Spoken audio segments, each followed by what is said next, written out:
Hey guys, and welcome to another brand new video. In this video, we actually have two even bigger news stories. We've actually had a lot of really big stories coming out throughout this weekend, which isn't usually as per usual. But when it comes to this, we have number one, some really big drama when it comes to the Xbox Series S, where that little just super cheap, super easy, super casual console is somehow under a lot of fire and a lot of scrutiny because apparently all these really big game companies keep on blaming that for why they cannot make their games better and make their games higher FPS, which is just laughable at this point. But the internet had a lot of folks both defending the Xbox Series S, but as well kind of calling out a lot of these bigger companies, calling out like say Gotham Knights, etc. Because why on earth are they blaming things like the Xbox Series S? But as well, one of the biggest other news is in regards to a huge Silent Hill announcement, and a lot of people, a lot of people, myself included, are very hyped up for it. So a little bit of a late night video to let you guys just kind of know and talk about some stuff. So let's go talk about it. As well, if you guys are brand new, make sure you guys are subscribed with the notifications on.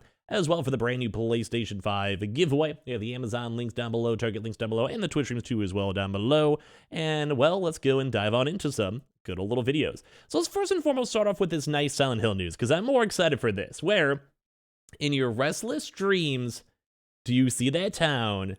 The latest updates for the Silent Hill series, which a lot of folks, myself included, thought was gone forever, in all honesty, will now be revealed now during the Silent Hill transmission on Wednesday. So this week, October 19th at 2 p.m.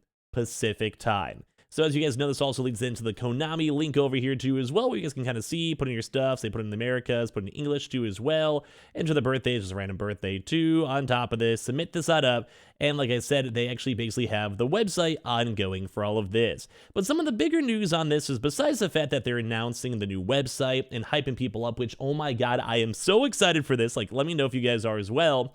Basically, the website was announced with a tweet saying, the release dates too. So it's not a 100% confirmation as well, but Masahiro Ito, who has played a huge role in the Silent Hill's past and was the art director for such games such as Silent Hill 2, may be involved in the series' future, as he also then retweeted the announcement.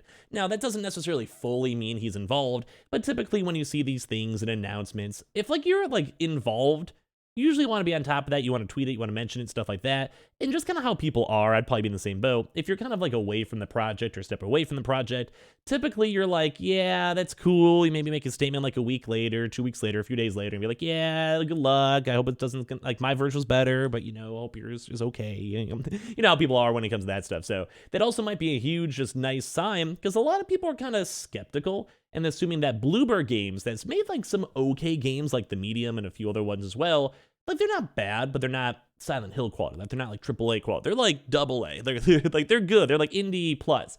They're good games that we're playing, but they're not phenomenal. And Silent Hill is definitely a game that has been so anticipated, where if they mess it up, that could actually completely ruin the series for quite some time.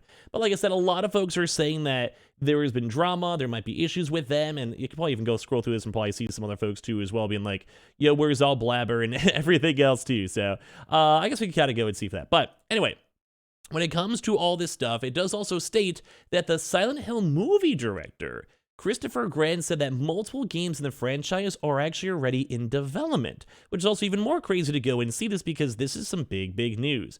So this tease also joins the unannounced Silent Hill game called The Short Message, getting rated in South Korea. And there's also leaked images of a project in the series too, and then the rumor, as I mentioned too, with the Bluebird team is working on the remake of Silent Hill 2. So we're seeing some of these things that are kind of popping up with this, and a lot of folks are kind of curious, because as we're seeing this news and seeing this information being spread out, a lot of folks are kind of curious on what's going to happen next. But I'm very hyped up for this one. As I mentioned, there's also other folks who bring up leaks before as well that actually did end up getting removed too on top of this, because it's all from a new source and maybe some DMCA/copyright issues as well.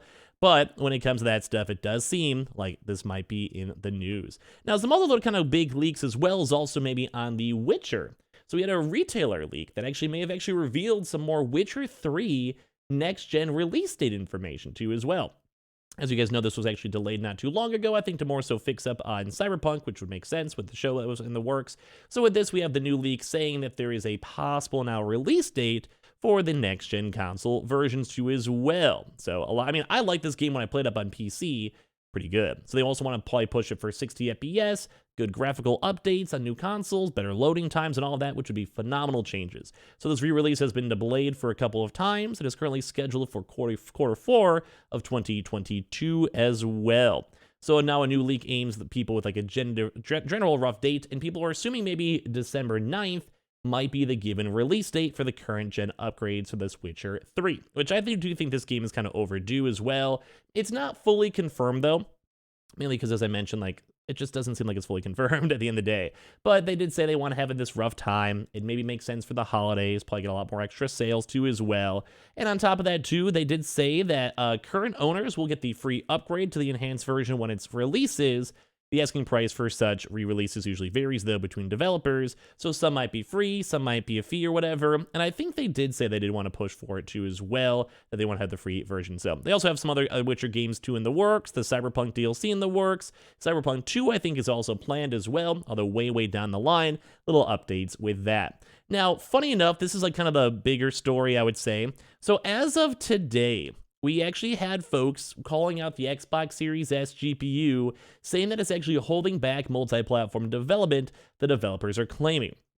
Interestingly enough. So while basically we're responding to some of these tweets over here, we just saw this, a little highlight for all this one, where people are saying, hey, you know, we took over this news where a lot of you guys are wondering about the availability of a performance mode and blah, blah, blah. And a lot of folks were upset that it was stuck at 30 FPS, or it wasn't hitting 60 FPS too as well, which kind of stinks. Especially for next gen. But they wanted to go and kind of dissipate that 30 FPS talk and essentially go and say that 30 FPS was mainly caused by the Xbox Series S and just not really cool to see. So I want to maybe talk about this. We actually may talk about this in a separate video too as well. But basically people are like, hey, I wish gamers understood what 60 FPS means in terms of all of the things they lose to make that game run fast, especially taking into account that we have a current gen console that's not much better than last gen one, which I still think is actually way better, but they have to be a lot more efficient too when it comes to this stuff. So basically a lot of folks are saying that the Series S GPU, which I'll highlight in a second, are basically saying that that was awful. And they also say that multi-platform games have to be optimized for the lowest platformer, which would maybe make sense. Like, let's say you have a mobile game, you have to make sure mobile is good and runs with all the other games before you try to work in a mobile game with, say, a PS5 or a YouTube as well. So we're now actually seeing developers being like, bro, the Xbox Series S is dog, and that's the reason why you guys are stuck with 30 FPS. But that's why it makes me more kind of concerned a little bit, because say, like, let's use a PC, for example. Like, people could just be more in control of what their options are, and as long as the game is optimized and developed well, it should, in theory, be fine.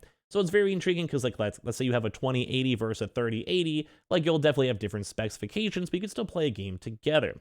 Now, an Xbox Series S is still a pretty good console, so why can't it just be running at 30 FPS?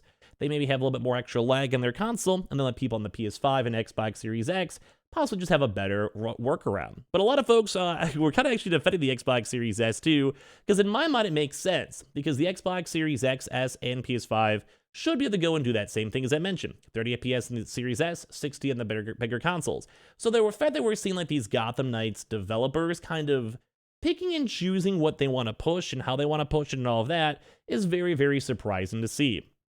I don't know. I kind of feel like we saw a lot of people up on Twitter because it was trending big, being like, bro, my Xbox Series S is fine. Why can, kind of how I mentioned, why can other games also not have, you know, issues? Why can certain games run 30 FPS on the Xbox Series S, and then the next gen consoles, PS5 and Xbox Series X, can run at like better frames? Like, people weren't really kind of vibing this excuse because it's been done in applications on many different games and developers. So we even have Lee over here saying the Series S exists though, and Microsoft won't let you launch on one without the other, and the entire generation of games hamstrung by that potato. Now, I do kind of agree the Xbox Series S will probably get outdated pretty quick, and they, funny enough, should make an Xbox Series S Pro rather than all the other ones too as well. But yeah, it's just kind of crazy to see all this drama, because I think the Xbox Series S doesn't deserve all the hate, man. Like, I think it's fine. Like, I almost want to make a separate video and talk about it a little bit more, but like I said, just people are kind of calling it out, and I feel kind of bad, because like, it's like the budget console. It's tried its best, you know. If anything, blame Gotham Knights for first and foremost not letting people know about it ahead of time, but as well blame them for not optimizing the game that they've been working on, and it should have actually been good in the first place. So like, it kind of stinks. Like, I don't know. I feel bad. I want to give the Xbox Series S a hug. So give me your thoughts, comment down below. Are you guys hyped up for the brand new Silent Hill? Because I am extremely hyped up for that. Same with the Xbox Series S. Are you guys sad about that? And if anything, Thanks, Gotham Knights, for making our poor little console feel bad. Make sure you guys are subscribed with the notifications on as well for the brand new PlayStation 5 giveaway. We have the Amazon links down below, Target links down below, and all the giveaway links down below, and Twitch. And I'll see you guys up later on, too, as well, for more stuff.